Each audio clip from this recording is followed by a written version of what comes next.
Welcome to the Signpost Inn podcast, everyone. We're really glad you're here. When you're on a long faith journey, it helps to have a trusted travel buddy by your side, someone who's been down similar paths before. But not all companions are the same. Today, we're continuing our series on spiritual direction. In this episode, we will distinguish spiritual direction from other relationships and explain why it's great to have a spiritual director as one of your traveling buddies. So a spiritual director is specially trained to walk alongside you with understanding, discernment, and care. They won't try to push you into a specific direction or solve all your problems. Instead, they'll thoughtfully listen and then ask the kinds of questions that spark self-awareness and invite you to talk to God directly. Together, with a spiritual director, you'll tend the campfire when you're feeling stuck, or celebrate arrivals as they happen, and then you can find rest in God's grace. So, spiritual direction provides that rare gift of being heard and known, so you can hear and know God more intimately. Do you long for a travel buddy who won't judge the twists and turns in your spiritual journey? Someone who can help you feel less disconnected from God? Then walk with me, Matt and Peter, for a little bit, and let's unpack this unique value of spiritual direction. So, Matt and Peter, it's good to see you guys again. Thanks for joining me on the back porch to talk about spiritual direction some more. Good to see you, Brandon. Good to see you, Peter. Yeah, always great to be here. Yeah. So, as all of our listeners are going to be aware, metaphors really work on me. And last time we were talking about this metaphor of somebody being on a spiritual journey and then encountering roadblocks or detours or getting lost in various ways. And spiritual direction or a spiritual director is somebody who comes alongside you in that moment and in that season to provide direction. And so you were wanting to talk about what it's like for a spiritual director to be a traveling buddy in those seasons during that particular leg of the journey. So why don't you unpack that metaphor for us a little bit, Brandon? Yeah, I think that the metaphor of traveling buddies is one I've used for quite a while. I've sometimes called it a hiking buddy or something, but the idea is that we're all on this journey of life, and that's kind of what we talked about last time. We all have this journey that we're on. It's really nice to have a person that walks alongside you that may or may not, but has been maybe down some of these paths before, or who at least has got some training and skill about how to notice the things around you. It actually makes me think of a hike I took a couple years ago with a group of young people, and we had a hiking guide with us.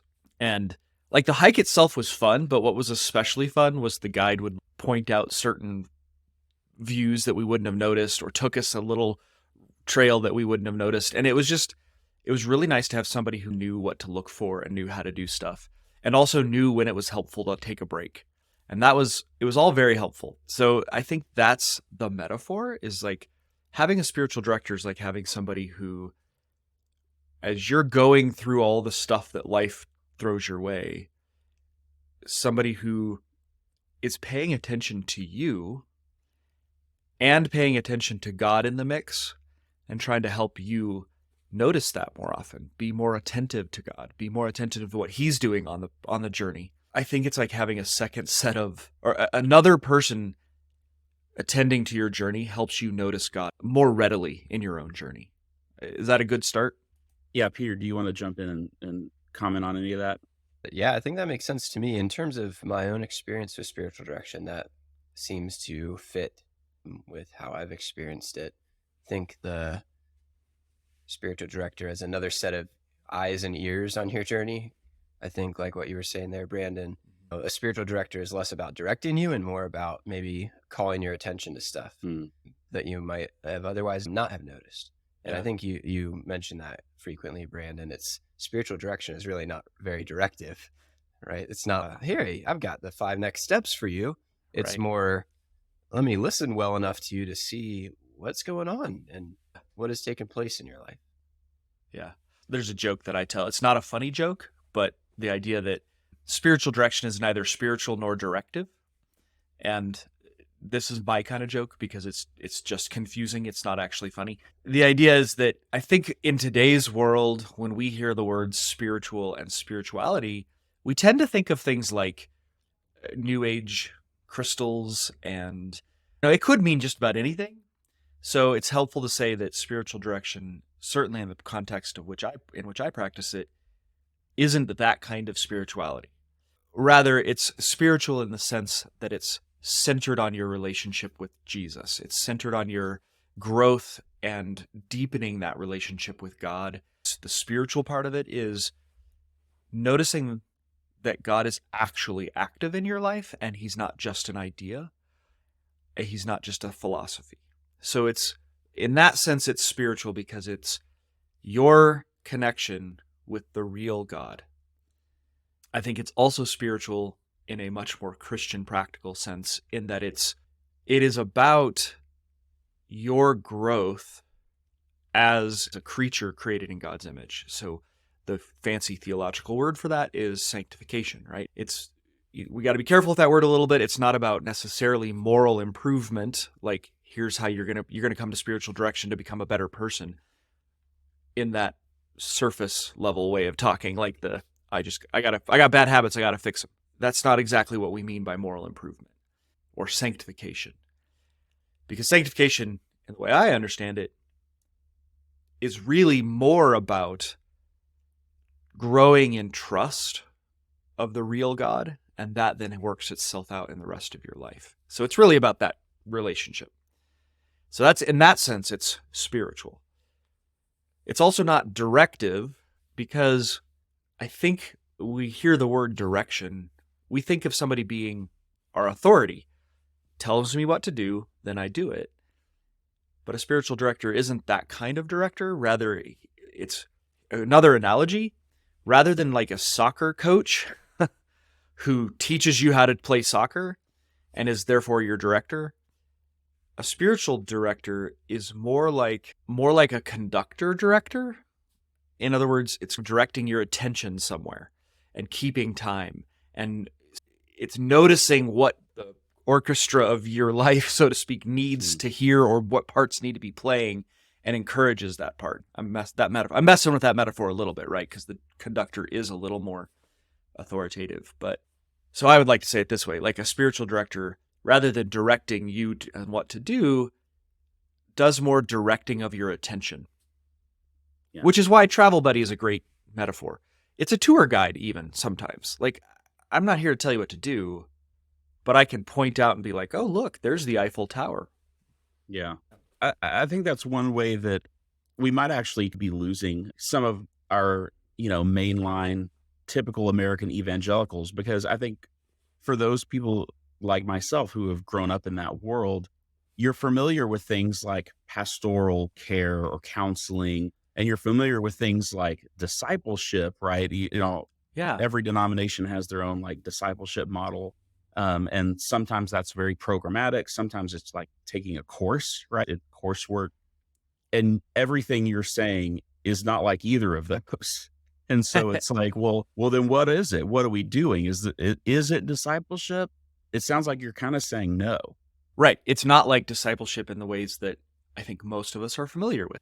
My experience with discipleship, having both undergone it and done it, quote unquote, is it's far more about training you in the basics of the faith kind of intellectually, and then applying those principles to your moral life, which is a very important role. That training needs to happen. In my Lutheran context, I think we would call it catechesis. It's much more of a, here are the elements of the faith, and here's how that works out, and here's what you need to know and do. Super, super important to be done. But one of the ways I would say spiritual direction relates to that kind of discipleship or catechetical training is that discipleship can't really happen effectively, if you want to talk about it that way, without a solid, trusting relationship with God. In other words, I can tell you all day long, here's the principles of the faith that you should believe and how you should enact those in your life.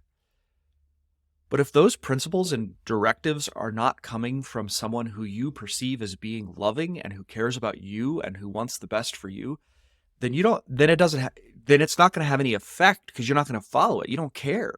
And I think sometimes I have noticed that we, in the church big sense, not any particular church, have almost got that out of order. It's like, we want to teach you how to live right and what to believe right, but have no way of really helping you experience the goodness of the person from whom those things come. So analogously, it's like, if you don't trust your dad because he's a jerk or abusive, then you're not going to listen to any of the advice he gives you. And a lot of people, and especially in today's world, that's their picture of God. And so it doesn't really help to teach them much. You can say all day long, well, Jesus is loving, but my experience of him is that he's not, then you're lying. So I think spiritual direction sits underneath that. It's like, let's actually have a real experience with God's goodness. Let's talk to God directly. Let's be involved with him directly and know him as he really is. Well, yeah, then it's much easier to like, oh, when God says, here's the truth, here's how you should behave, it's like, I'm more likely to listen. Yeah, a bit of what I'm hearing you say is, to your question, Matt, is spiritual direction like discipleship? What's the difference? Perhaps most of the discipleship programs that we would call to mind and be familiar with sort of prescribe a path. Hey, the Christian journey looks like these points, right? And you kind of have to understand these attributes of God and affirm these statements of faith. Whereas spiritual direction is more like, hey, I know you're on a path. Where are you at right now? I'm not going to prescribe where you need to go, but I want to be with you where you are now. And that, what I was hearing you say, Brandon, is sort of affords an honest opportunity for someone to be asking the questions of the journey rather than this sterile path or, curriculum that's been handed to them. Well, let's talk about that. Like, how are you actually engaging with this and what does it matter? Yeah, I that gave me a great image. Sticking with our analogy of like travel buddy or hiking buddy, if we are all on a spiritual journey or a faith journey with God, the true director of that journey, the true person who knows where that journey is going is God. And God doesn't reveal the whole map to us. He reveals, because that's not his goal. He wants to be on the journey with us. And most of what we're learning on the journey is to trust him as the good shepherd, not to know where the journey goes. Then discipleship, because it's a good thing, it's the learning of the tenets of the faith, etc. Discipleship is sort of like right before you set out on a really long hike or on a camping trip, especially with a tour guide. They'll sit you down and there's like a survival skills class and a rules of the road kind of class. There's like things you need to know, how to pack, well, you get all the stuff that you need so you're ready to go for the journey. And I wonder if discipleship might fit more as that kind of thing. And where it errs, if it does err, where we tend to err, we tend to think that we can, in that like initial meeting, here's what you pack, here's what to expect, here's what you need to know for the road, here's the animals to look out for. We tend to think that we can chart the whole trail, like we can give you the whole thing in that class, rather than see it as being a preparation for, you're actually on a unique journey with God, and it's not going to take the same trails that everybody took. The principles of how to travel stay the same, but the trail is not. And the spiritual director is less the guy at the front saying, here's the principles you need to know, and more the guy who's, like you said, Peter, walking along the trail with you, sort of asking those questions and keeping you aware and tending to your needs. But more than anything else, really continually directing your attention back to the actual guide of this thing, which is the Holy Spirit. Maybe we change the analogy, and then I'm sorry, I got excited about this. Maybe the analogy is, we're all on a journey, and God is our tour guide, our hiking guide.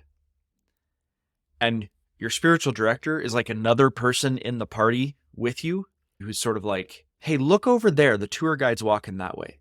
Would you like to follow him? I'll help. Well, and that works for me. That makes a lot of sense. You often refer to spiritual direction as being more like having a spiritual friend. And what you just explained is what you've also emphasized other places. Even though you refer to your spiritual director as a director, there's not like a hierarchical relationship of like mentor and mentee. Right. It's a little bit different. Yeah, I think that's important to note. Like, in my training, as I did a two plus year long apprenticeship, and it was really emphasized that we pay attention to the power dynamic in a relationship. And just side note, like, power dynamics in relationships are not bad things, because it's a ever-present reality in all relationships, greater or lesser. But you actually can't even have a relationship without some sort of power dynamic or differential happening. Just make the most obvious example here in the show. We are all equals. We are co-hosts. I have a little tiny bit more power in the sense that I'm the one who starts the show, ends the show, kind of directs the show, decides topics, right? That's actually a really good thing in the show. Otherwise, we don't have organization. We don't know what we're doing. Somebody has to do that. So power differentials are not bad. But paying attention to them in especially relationships where you're really trying not to have a hierarchy.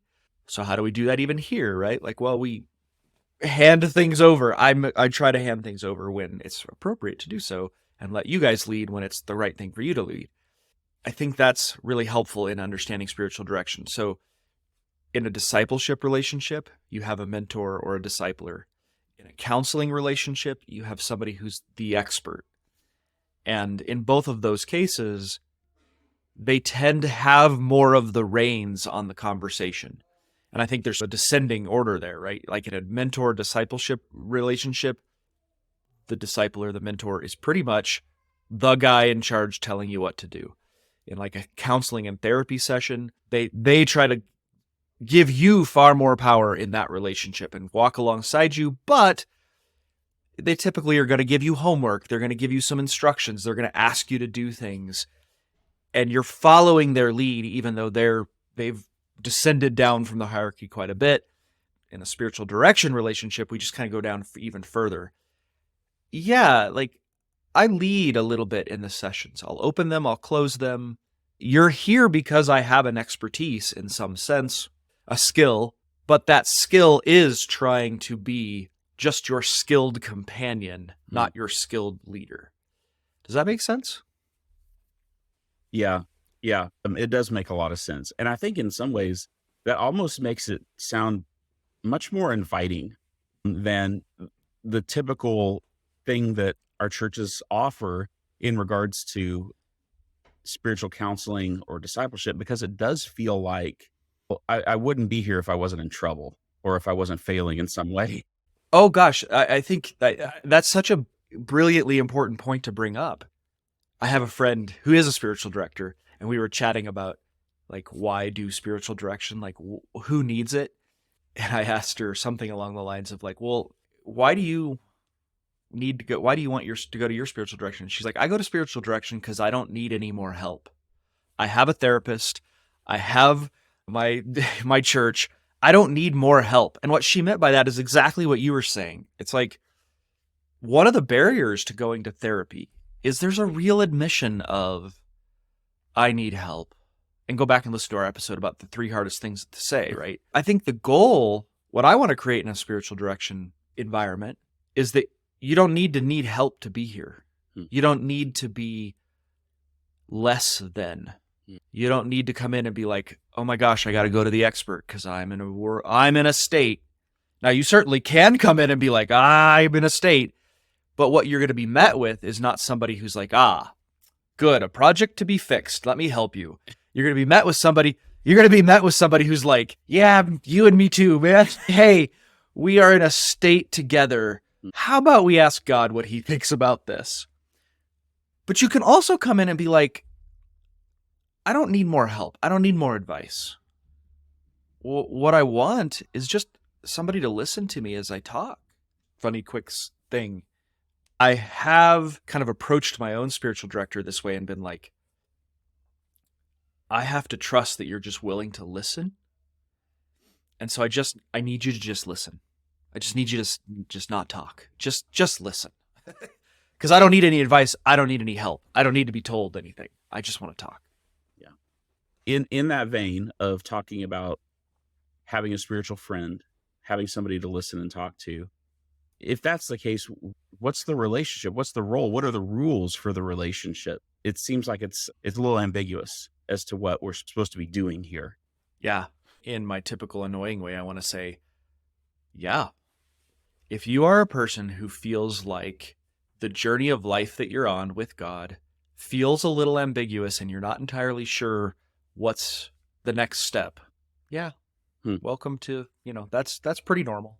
You're not alone. I also want the next 20 steps laid out for me in precise structure so I know exactly what to do so as not to make any mistakes and so as I never get hurt. The Lord doesn't do that. Yeah, your question here, Matt, about this being an ambiguous journey. There is no agenda, is language we've used before. And that can feel like, well, then what is the point? Why are we even doing this? And I've experienced both sides in the receiving, but also in my role as a chaplain. This is, I'm not a spiritual director, but it's a lot of the same emphases on being available, being present. I don't have answers for somebody, but I don't have an agenda. I literally don't know the person before I walk into the room with them. How can I have an agenda for them? And I think the thing that enables that to be a fruitful space, both in my own receiving and in my sort of trying to provide a space with no agenda, is the underlying assumption that while I have no idea what might be going on today or where this person might be at in their journey, back to your point, Brandon, the real spiritual director, the real guide, the Holy Spirit is here, is present, is at work. I'm just trying to listen well enough to their story to figure out, maybe catch a glimpse of what he might be doing or just to be present with them. And I feel like that underlying trust that me as the chaplain, the spiritual director, I don't need to have an agenda because the real guide, he's here and he's present and he's already up to good things. I don't need to invent an agenda for somebody. I want to listen well enough to try and maybe catch a glimpse of what God is up to. Yeah. It makes me think again of the hiking and wanting to ask us, why go on a hike? Back to my experience hiking with some young people. We were hiking up to a mountain lake. So it was 6 or 7 mile hike. The destination was this beautiful alpine lake. It's not alpine, I guess it's not in France, but it's a beautiful mountain lake. We're very high. And then hike back down. Why do that? And I had the image of some of the younger people, like kids that were on the hike with us, and reminded of my own. I was 12, 13 years old. And it's like, you start that hike and it's boom, I'm off. There's a trail, get to the end of it. And that was the point, right? Like the whole point of the hike was to get to the lake, right? Like the destination. You get a little older and you realize the point of the hike is not to get to that lake. And if you're not seeing the sights, enjoying the process, letting the hike change you as you go, then you're missing kind of the point. And I think similarly, Peter, what does it mean to have no agenda? Well, it means to have God's agenda more than anything else. And so what is God doing when you're with somebody who's suffering in the hospital or towards the end of their life? Is the point for them to get it over with? I think there's something beautiful happening in that room with that person that should be observed, that maybe your job, Peter, could be to simply honor. You might be there to be the one who sees that beauty. And that's your whole job, not to accomplish anything. And the person's purpose in that time is not to get it over with. How do you say enjoy the process? But like be in the process with God, and God is doing more than just getting them to some destination. Does that help? Yeah, that seems to line up with what I was trying to express. I agree. I think there's something much deeper there, right? Far beyond like what is spiritual direction and what are we doing? It's really much more about, this is what I think spiritual direction is for. Again, in our modern context, I think especially, I notice how many of the metaphors and ways we think about what life is are all very mechanistic, product oriented. How productive am I? Where's my life headed? What are your goals? What are you trying to accomplish? Do you have a destination in mind in your life? And it's not that those are bad things to say. It's just that I think we live in a world in which that's the only metaphor we have. We talk about building faith, which is such an interesting idea, as if you could build a building, or even building a life, as if it's a blueprint that I can follow. You revert to older Christian metaphors, and they're predominantly growth metaphors. Growing a tree, a garden, tending, caring for a plant, even a culture or a child. You don't build children. Children grow. All that to say, one of the benefits that a spiritual director can offer you is helping you not just think differently about life, but to experience life differently that way. Like actually because it's real easy to say, yes, instead of thinking about life as a building, I'm going to think about it as a garden. And turn that thought process into just another, okay, I'm going to get there. Here's the steps. But having a relationship where somebody is skilled at asking you the right questions and providing the opportunity for you to do that different way of thinking. Boy, that was life-changing for me, and I've seen it be life-changing for a lot of others as well. Yeah. Brandon, I'm wondering if you'll comment briefly on maybe the difference then between spiritual direction and like therapy, counseling.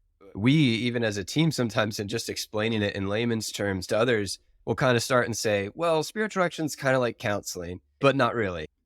Right? Yeah. There's resonant point in both of them, but would you maybe take a moment just to talk about what's different about them? Yeah.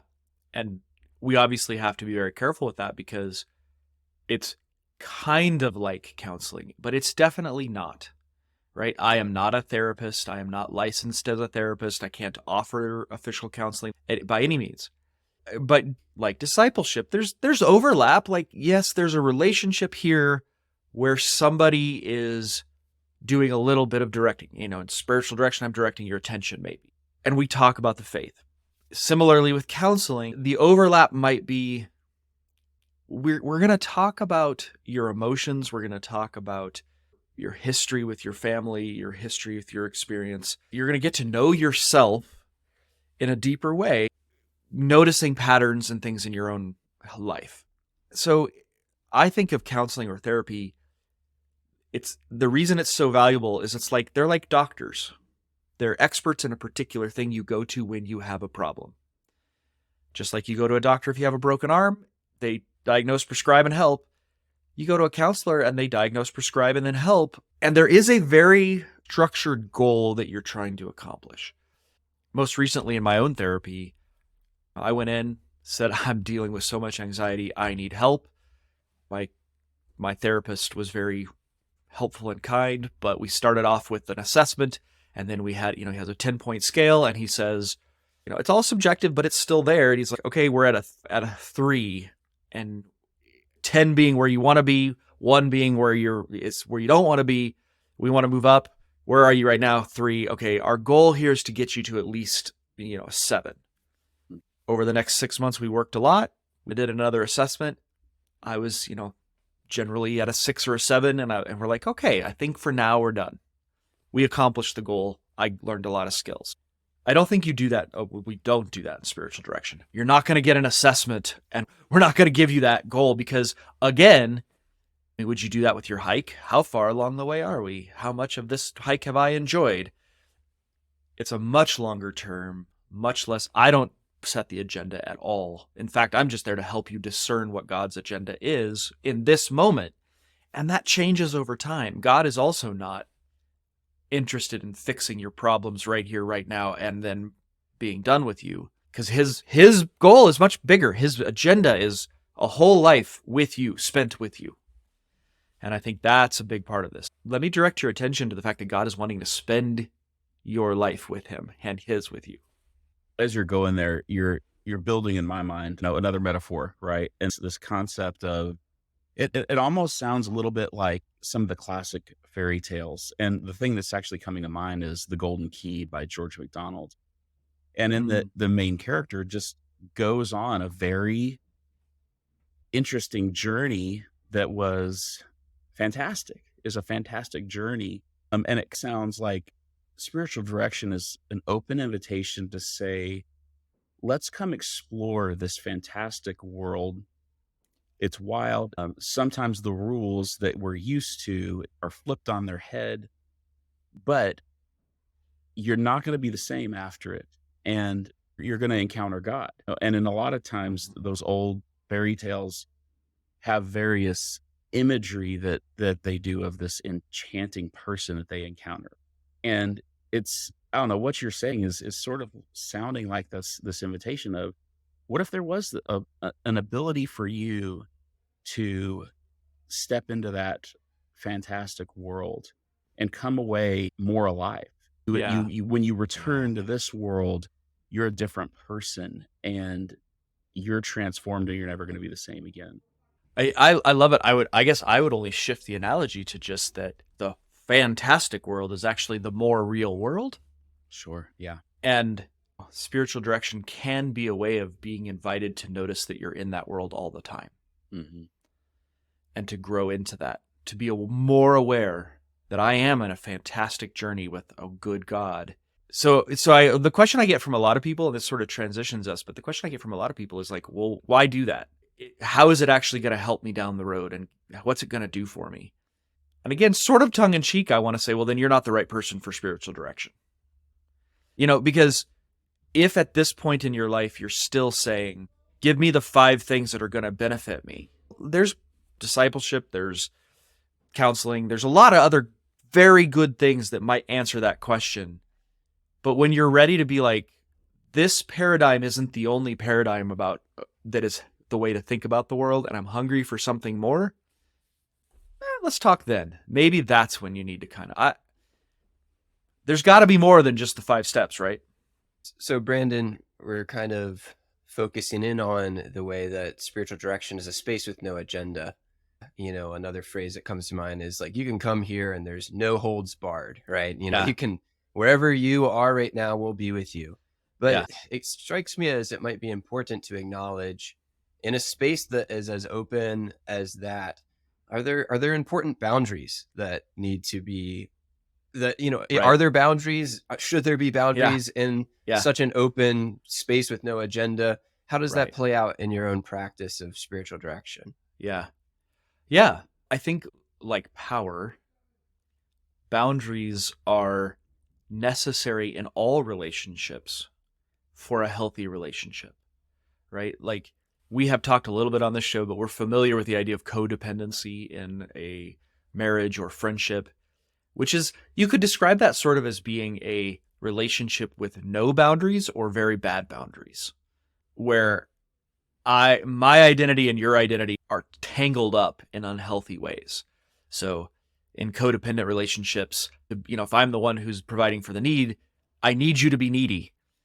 And when you're not needy, it blows me up and I can't handle it, and vice versa.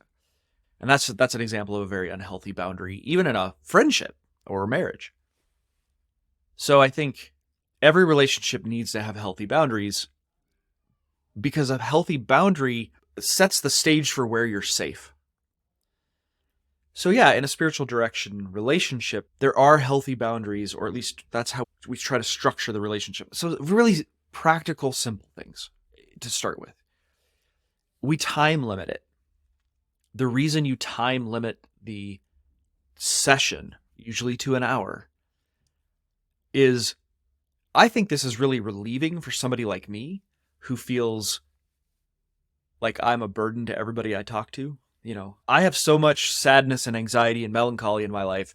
I have to spread it out across all my friends, because no single friend can handle my complaining. In my spiritual direction session, it's really nice to know there's a time boundary. That's what I get. And my director is ready for that, knows that, and is prepared to give me that. If we go longer, it's because he is willing to do that. And I'll do that too with direct. It's like, if I go longer, which is not very often, but if I do, I'll say, that's okay. I have set this time aside and I know what I'm doing and I have my boundary. And I will also then say, okay, we need to wrap up now. That time bounding creates a kind of safety and container. It also gives you a space where it's like, okay, I come into this space. I know I have this hour set aside for this conversation with God, with this person. That brings some focus. Other boundaries are, for example, confidentiality. I work by a code of ethics. You can find my code of ethics on our website. But confidentiality is a very highly important part of that code. What you say stays confidential. I don't share it with anyone. There's always the legal disclaimer, unless you are saying you're going to hurt somebody or yourself. But that's a boundary that also protects the space for somebody. They know that I am committed to not sharing what they say with anyone. Other boundaries, I think, are we are not.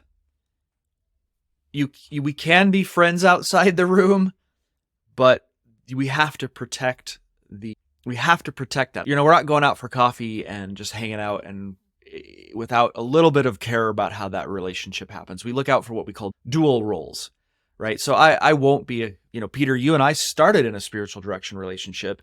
We hired you and I said, I can't, you've got to find somebody else now because would be a very unhealthy dual role position. Things like that. I don't know if that's helpful, but that there are structures to it so that we protect the space for the directee. So it's a shame-free and a free-to-speak space. Sorry, that was a lot. I hope that's helpful. No, it really is. And I guess in my mind, that leads to a really good question of how does a person go about finding a good spiritual director that's a good fit for them? I don't know. What's some good advice for somebody who's, okay, you sold me on spiritual direction. What do I do now? Yeah. Go on signpostin.org and call me to start with. That's a great place to start. But more seriously, my first advice is that the rapport, the relationship, the trust between you and the director is the most important part of the relationship. So you want to find somebody that you feel comfortable with. And not everybody feels comfortable with me. That's totally fine. Personalities, everything are different. So what you need to find is somebody that you feel like you could talk to them and that you would like to have them be a part of your prayers with God. So the first principle I want to say is you don't have to randomly pick a director and gut it out and stick with it. Don't do that.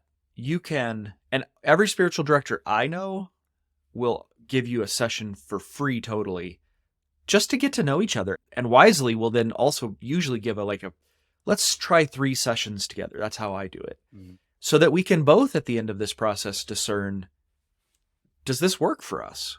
Because I think for the director, it matters just as much for the directee that the relationship works. Okay, so that's kind of the principles to keep in mind. How to actually practically go about finding one?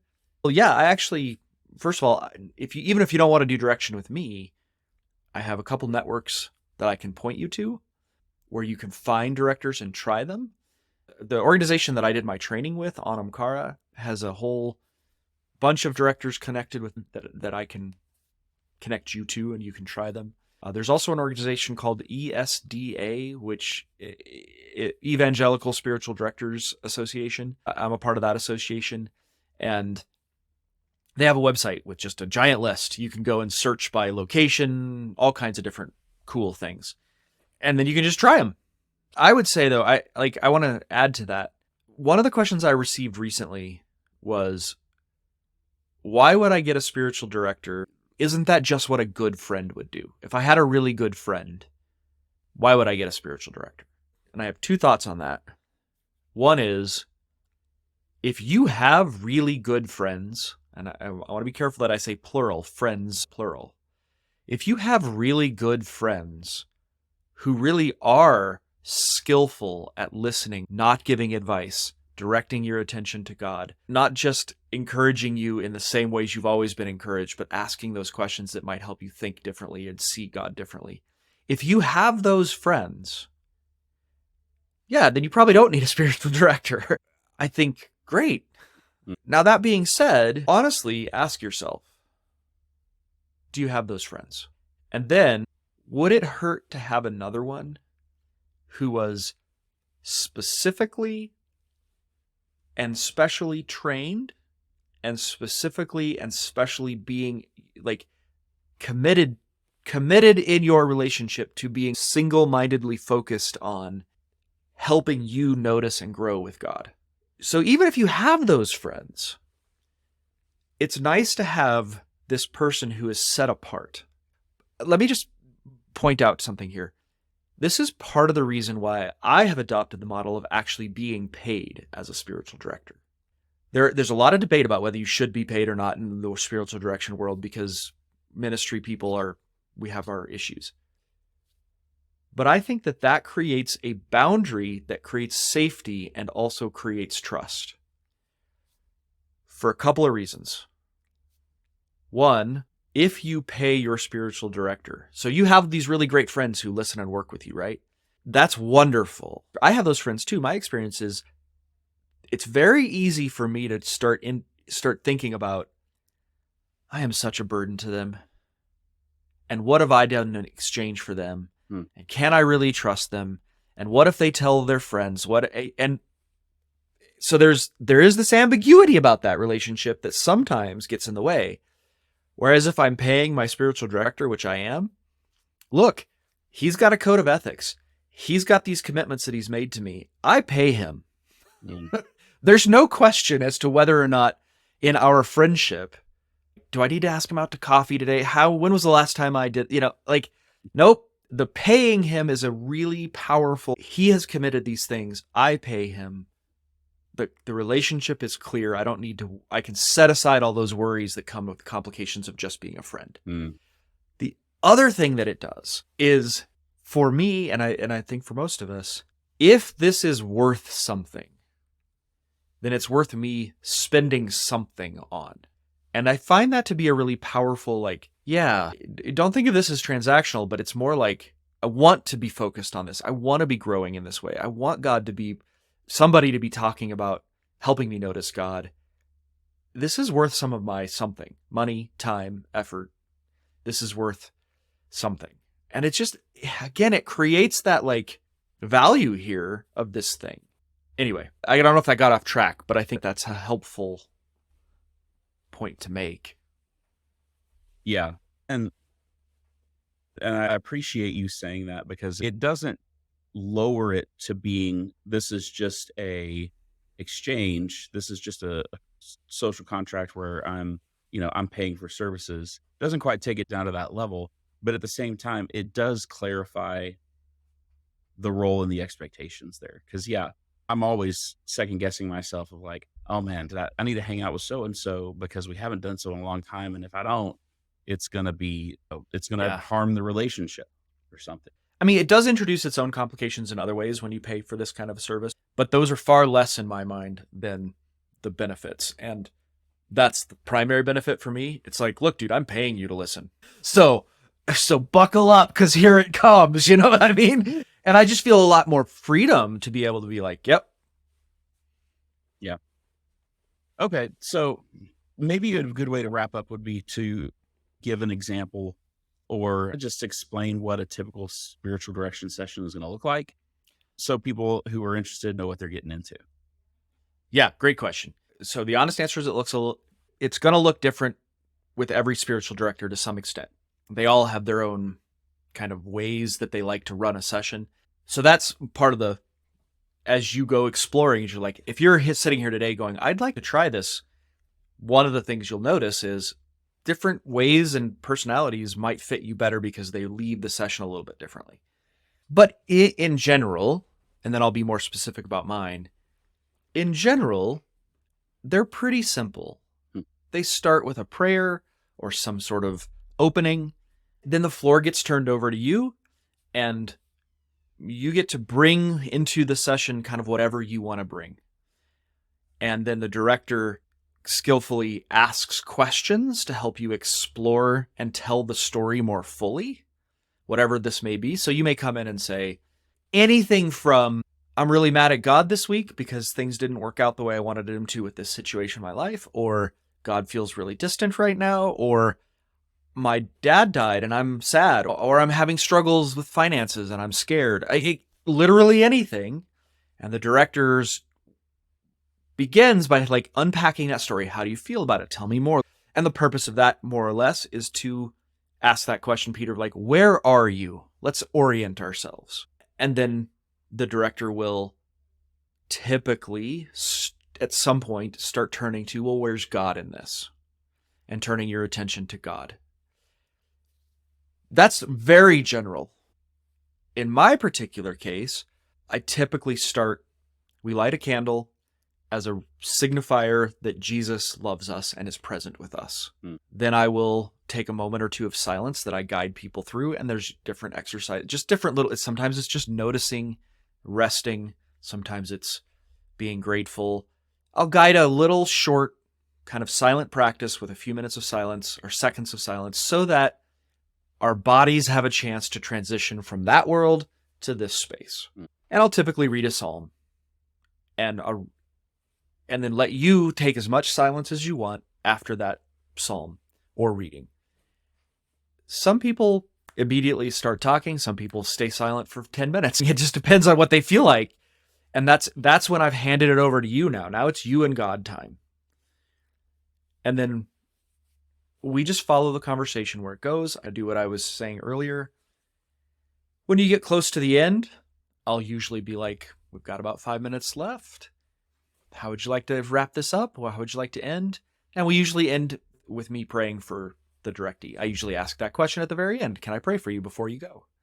And that's how we end the session. I think one last thing to say on that is that the kinds of questions that will be asked are going to be questions that I would say deepen your experience of whatever it is you are currently experiencing and invite you to have that experience directly with God. So it is not uncommon, for example, for me to ask, okay, I hear you feeling this way about this. How does that feel in your body? And to notice that. Can we take some silence and feel that feeling, giving permission to feel what you're feeling? Then it's also not uncommon for me to say, can we take a little bit of time to take that question, that feeling, that experience to God in prayer?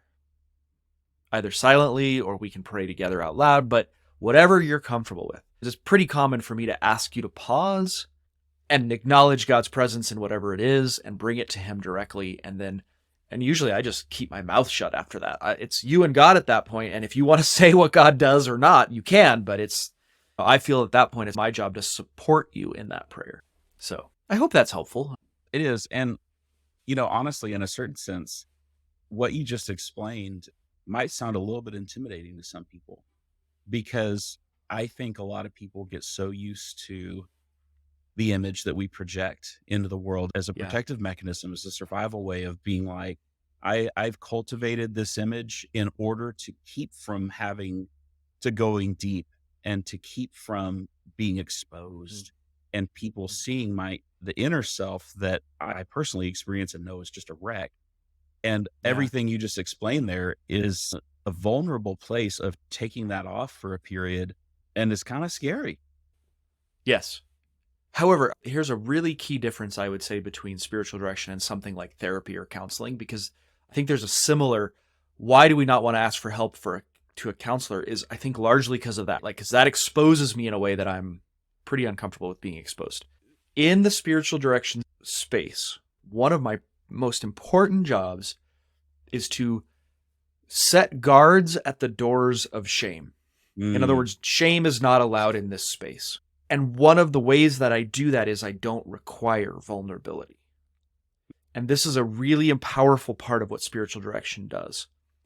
If you're going to make progress in a counseling office, vulnerability is necessary. And if you don't, and eventually, if you're not willing to do it, the counselor, if they're good, will say, this isn't working. Come back when you're ready. In a spiritual direction setting, you still are always in control, quote unquote. Like there's never a requirement to doff your armor. You're not forced to take off that protective layer. You are invited to, but you're never required to because you don't have to. There's no progress that we need to make. We're not here to try to fix something. And that's one of the ways we keep shame at bay. The director can provide for you the compassion and the patience and the willingness of not a requirement here. Yeah. This is not necessary. But I want to make it safe for you to do so if you want to. So it may take a lot of time. You may have to build a lot of trust before you say, you know what, I'm willing to take this gauntlet off. And as soon as somebody is willing to let a guard down, I think one of my second most important jobs is to give you the experience with me as an analogous experience that you're having with God. That was really safe to do. And it's very greatly appreciated. And that it's that you are valid in feeling fear and you're valid in doing what you've done so that you experience it like, okay, this was healthy and I wasn't forced. No, that's a good clarification. Yeah, I think that's important to kind of state that out the way you just did. So that's great.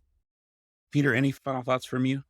I would just say to you listeners, thanks for always being here with us. This is an area where I have personal experience being on the receiving end, and I would just love to encourage you to try it out, listeners. I mean, obviously, this is part of what we do. We're a spiritual direction retreat ministry, and this is a large part of why we exist, is to offer this space to other people.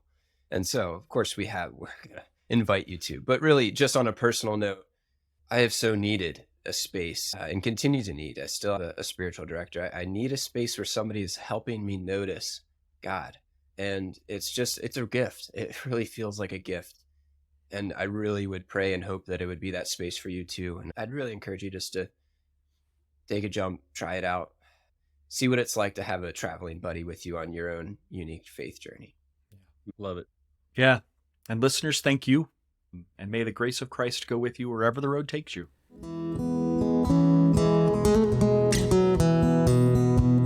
Thanks for listening. This podcast is a production of Signpost Inn, a non-profit Christian ministry dedicated to helping people connect with God and find direction. We offer spiritual direction, retreats, and lots of other resources like this podcast. Please visit us at signpostinn.org to learn more. We especially want to thank our generous donors who support our work and keep this podcast going. If you've benefited from something you've heard on this show, please consider supporting us by making a tax-deductible gift at signpostinn.org/donate. That's signpostinn.org/donate. And thank you.